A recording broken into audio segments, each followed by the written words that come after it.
Hey, Impzone fam, how's it going? You've already seen the thumbnail and the title, I'm sure. But anyway, introductions in the way. Today, I want to talk about the difficulties of not falling into the ex-WWE trap.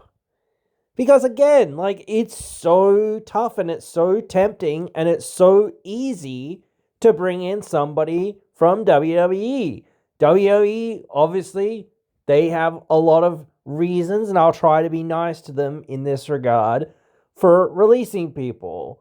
Beyond just, hey, well, we want to make more money and whatnot, and I can understand that when you're gonna hire new people or whatever else it is or whatnot, that sort of thing, that can be somewhat understandable. And of course, again, it does give some people an opportunity to go somewhere else, obviously. Now, AEW has a very similar problem, and I'm not really going to touch too much on that. I've already talked about that. I guess that it does reflect on AEW as well. Obviously, a lot of what I'm saying can apply to them or to, well, I would say not anyone, because I feel like in indie promotions, I think there's a lot more kind of, I guess, leeway in a sense. Because again, here's the thing as well. You don't ever want to bring people in just for the sake of bringing people in, just to hope that people are actually hyped to see somebody come in. You don't want to just bring in the major superstars either. You actually do want to bring in some of the lesser known names, perhaps, because again, saying, hey, they still have something, we still see something in them. We would think that they could add something to our roster or whatever else it was, no matter who it is. But again, that's the balancing act. This is what it's all about, in my opinion. You can't just get everybody, because then it's like, well, we're being WWE light over here, But of course, when you bring in anyone, when you bring in, no matter who it is, from the biggest superstar to the smallest, up and coming, younger talent or lesser known talents or whatever else it is, there has to be a reason for it. You know what I mean? We can't just bring people in and then go, oh, well,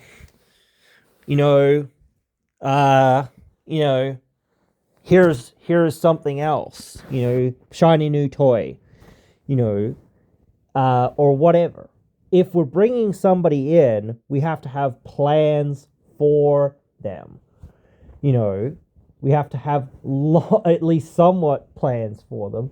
Not, okay, you're gonna appear, then we're gonna forget about you, basically, and then yeah, whatever, bye. What? Again, why would you put somebody to contract for only not one appearance, but why would you put somebody, on your roster and then just go, yeah, we're going to pay, again, I can get this concept of, well, we're keeping them away from AEW, or we're keeping them away from WWE, or whatever else it is, that sort of thing. To me, you're losing more money having them on your roster and doing nothing with them than letting them go and saying, okay, if WWE can figure out what to do with this person, let them have him, at a certain point. AEW's done that a lot. WWE has done that a lot. I don't really think TNA has done that a lot, although some people could argue that. But again, keeping talent, if you're actually using them, is a lot different than trying to keep talent that you're just not using or you just don't seem to care about. So that's where my line is there in that. Obviously, a lot of TNA wrestlers have left for AEW or WWE, but a lot of those, not all of those, but a lot of those have been the more major players that were already, factored in and were already going to be doing something for the most part, or at least more mid card players or some sort of player in those places. So again, they never really fought to keep some random person on their roster that they weren't really using and kept them there for 6 months, a year, 2 years, 10 years, whatever the bloody hell it was, without booking them, and was still trying to hold on to them just so that they didn't go to AEW or WWE or whatever, you know.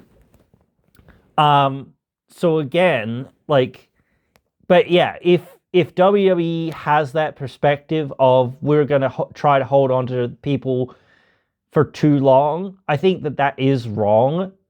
Same for AEW, same for anyone, especially if you're not utilizing them. I mean, I get the idea of saying, yes, but we need people in every level. So, and it sucks that we can't use everybody, but that is what it is. We need to make every division kind of feel like there's a lot of people in it to an extent, and all of these guys have an amount of talent, so that's what we're looking for. But I do think it's a little bit shitty to just be like, yeah, you're just here, you're just gonna lose. Basically, you're never gonna have a really big story. You're never gonna climb up the ranks. That sort of thing. And I think some people are perfectly fine with that, but I do think that there are people that aren't, And for those people that aren't, I think that they should be, like Kazarian, very much so. He said, hey, I want to be challenged. I want to, be the best. I want to be, at the top of my game. I want to do the things that they say I couldn't do, and a lot of other people have felt that way, and whether it all panned out the right way or whatever else it is, I don't know, but again, hey, it is what it is.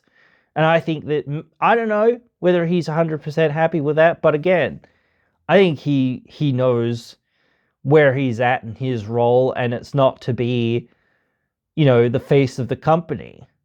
He's there to be an asset. Everyone's there as an asset, but that's what you've got to look at them as, in a way, unfortunately, in some regards.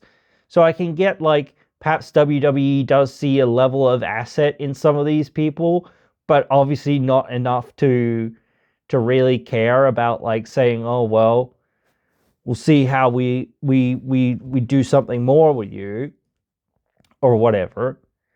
Same for AEW. But yeah, if a AEW release happens, I would say that most, if not all, and we've seen this already, most of those releases, or whatever else you want to say, departures or whatever else, have gone to WWE. Only a couple have come to TNA. And I think that's probably because, again, you might say there's not that much interest from WWE, but I think there's also, not much interest from some of the talent as well, or at least an understanding of saying, well, if I go to WWE, how am I going to stand out there? You know what I mean? If I go there, I'm probably going to be in the NXT system, and do I really want to be in that? Not really. And then how long is it going to take me to get to the main roster? Oh my God, even if I'm straight onto the main roster, it's well, yeah, but then I've got to trudge through being just a, early, lower card or mid card act. So I don't know. I feel like if you come to TNA, it shouldn't ever be the expectation that you become into that position of being the more main eventer level, obviously, because again, that's another problem. But I think that there is more chance for upward mobility with just about anyone who chooses to come here or whatever. Because again, if you're gonna work hard and gonna put in the time and whatever else, it's like, well, yeah, you can get there. You can get to that next level if you put in that work. And if you work, to get there, you know. So that's what it's all about. But again, I don't know. It's difficult because it's like if you bring in somebody that has, I think a lot of people who've come into TNA have had a very similar story. And like that's just because, well, especially for a long period of time, that was really their only option for a more major wrestling promotion. Of course, they could go to the indies or whatever else it was, but still, that was their only real option as major wrestling promotions or whatever else it was for a long time. So you've got to look at saying, okay, how am I coming into this? What story, how am I reinventing myself? What story am I pitching?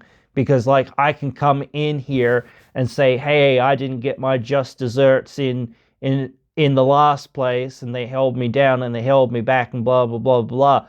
But you've got to remember that a lot of people have come into the company and said that or done that same thing. So you've got to be like, well, that is the reality. That is part of my reality. But hey, I'm here now. I'm looking for a fresh slate or whatever else it was. I want to prove myself, yada yada, or whatever else it is.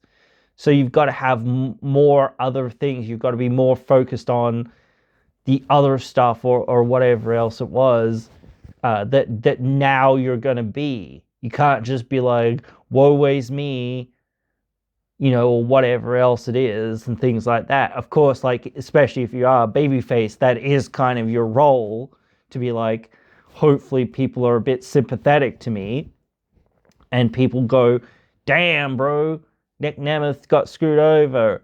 It's time for him to come to TNA and to do some stuff, So, but yeah, it's one of those things of saying, why are we bringing this guy or this person in? Actually, I think there's actually a third person now that I'm thinking of it that came from AEW. But anyway, yeah, what are we doing with this person? You can't just fall into the trap of going, oh, shiny person from WWE or AEW or wherever else it is. Let's bring them in. That doesn't work. Because not only is it a financial thing of saying, let's bring this person in, it's not just, of course, saying, hey, we want to bring this person in. Of course, they have to want to come in or whatever. And of course, now you've got way more competition where you've got AEW there. You've got, a lot more like people being like, nah, I'm good. Whatever, I'll just do the indies or whatever else it is or whatnot. Maybe I'll make an appearance or whatever else it is.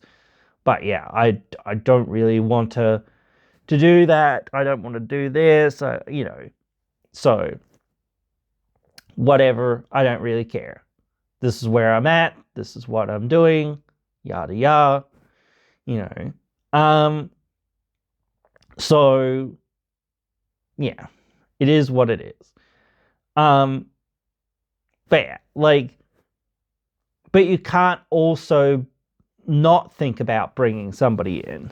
You've got to at least be like, well, let's, send out our fishing lure and see if they're interested. If they're not interested, they're not interested. At a certain point, that's fine. It is what it is. You can't do anything about it if people aren't like, oh, well, I need another couple of hundred on that.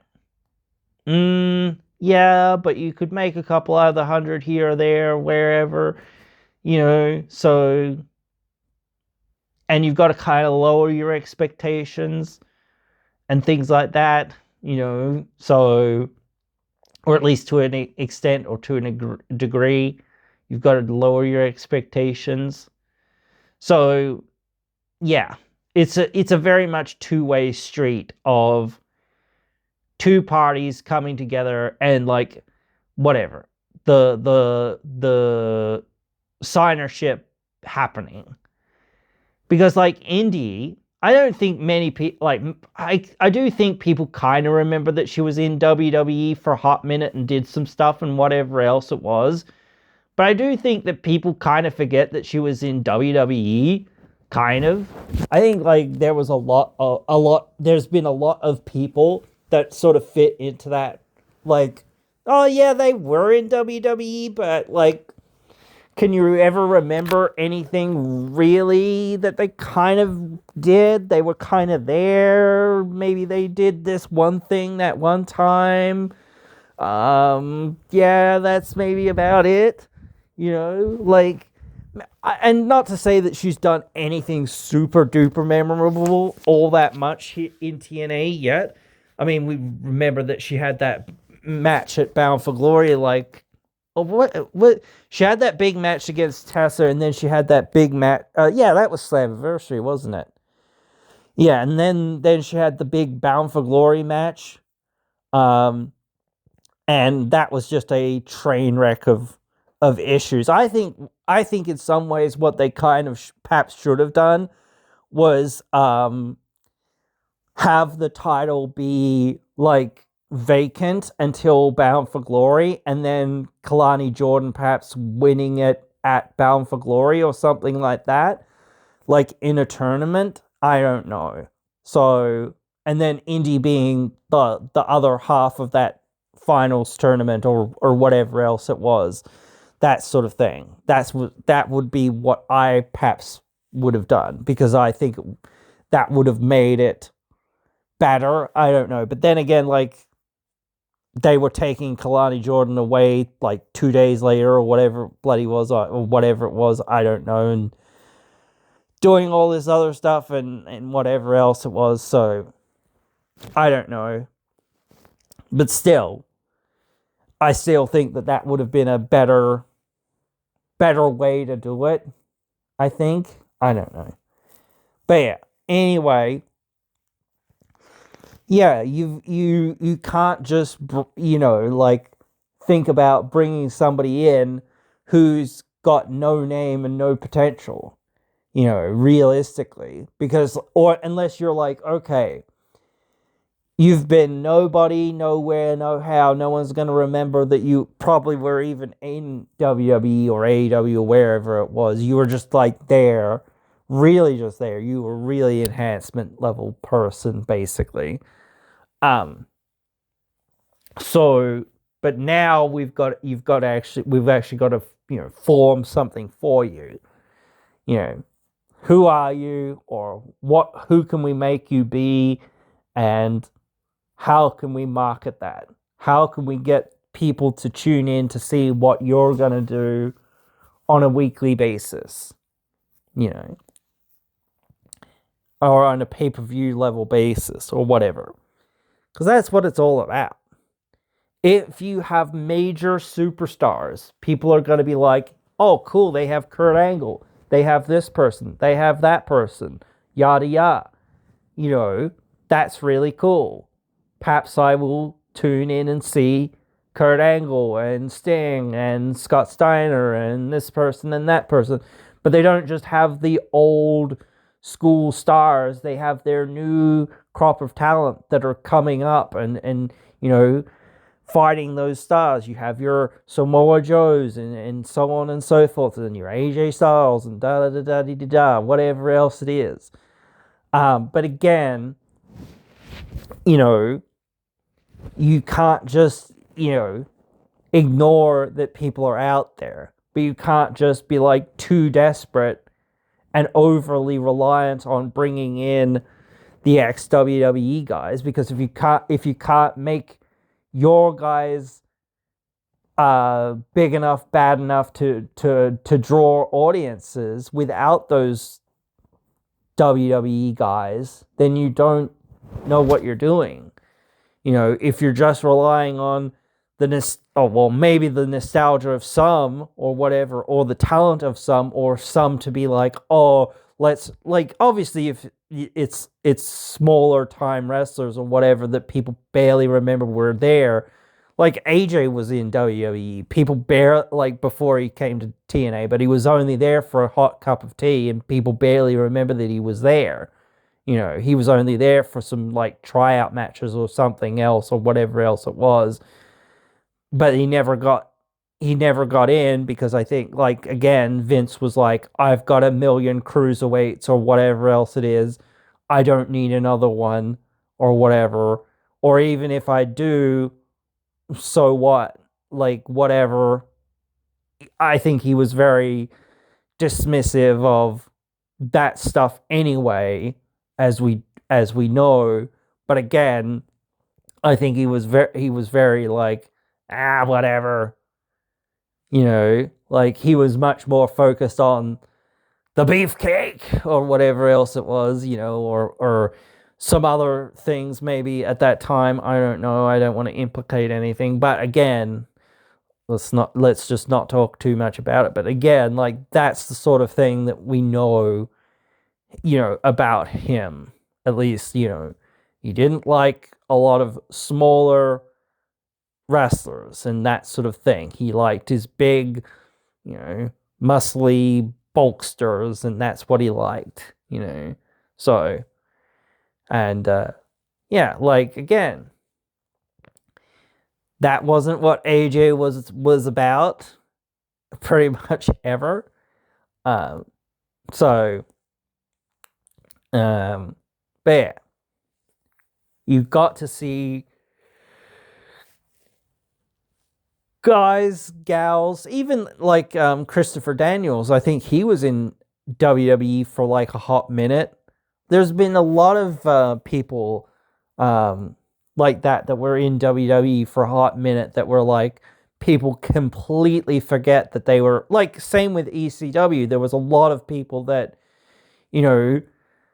WWE brought in for one thing or for another thing, or even for a short period of time, but they were barely there, and people barely remembered that they were there. And then when they left, they went to ECW, like Justin Incredible and other people like that, who reinvented themselves and got themselves, into the position of, like, making themselves a star and all of that sort of stuff. So again, that's how you've got to be, like, formulating with the times. Basically, you've got to be saying, hey, what's going on in culture and in whatever now, the world right now. Because that's like, who am I is very dictated by the styles and the trends and the fashions and whatever else it is of today, as are most people. Most people are talking about the shows and the fashions and the trends and the ideas of today. People aren't talking about the styles, well, for the most part, aren't really talking about the styles and the trends or the fashions of 30 years ago. And not to say that you can't be like a bit of a throwback or having some of that style to bring it back, but you've got to be like, okay, how can I make the old new, or whatever? You know what I mean? How can I make this thing from the 80s or from whenever, whatever else it is, a modern thing, or reimagine it, or use it, or take some of that influence and reapply it, or whatever else it is. So yeah, if you're going to bring somebody in, like most of the time, even if they're a well-known superstar, you've still got to tweak the knobs and change a few things because they're not just the same person that they were in WWE, and they can't remain the same thing when they're, Kurt Angle's a bit different because it's Kurt Angle kind of thing. But still, even so, if you can say, let's tweak the knobs and change things a little bit and make some changes or make some things a bit different, like the Hardys, they came, and I know this took like several years for them to do, but they came through and they did, actually, Matt did the whole big money Matt thing, and Jeff did the whole, thing with Immortal and all of that sort of stuff, and that sort of stuff and whatnot. And then you had the Broken Hardys, of course, as well, the most infamous one and whatnot. But again, and Willow and all of that other stuff or whatever. But still,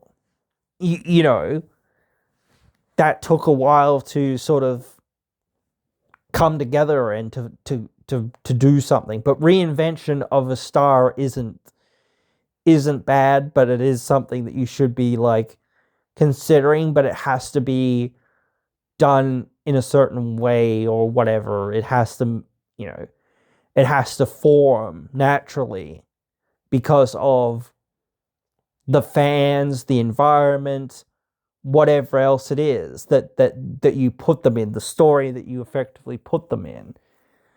If they're just going to be not completely, but a fairly completely different character to the one that they were in WWE with, then it's like, well, then it has to be I don't want to just say as real as possible, but it has to be one of those things where we consider, how it will be received, and hopefully, like, of course, like, no one bats 1,000, but still, you've got to at least consider, hey, we don't want to just be WWE light here. Even if we're bringing somebody in from WWE, we want them to have, not just a name change and a theme change. We want to have them have not a total gimmick change, because of course like a lot of the stuff that is associated with them, people will want, like, some people will want to associate those sorts of things with that person because they've seen that person do that stuff for so long, so they expect to see them continue to do that sort of stuff. So yeah, but still, like, adding different layers or different pieces, or focusing in on other things that, were never really explored or whatever else it was in WWE, that could be something to say, hey, what about this? What about that? Let's focus in on this part or that part or whatever else it is. Interesting to think about. But yeah, anyway, guys, you guys get it. You're smart.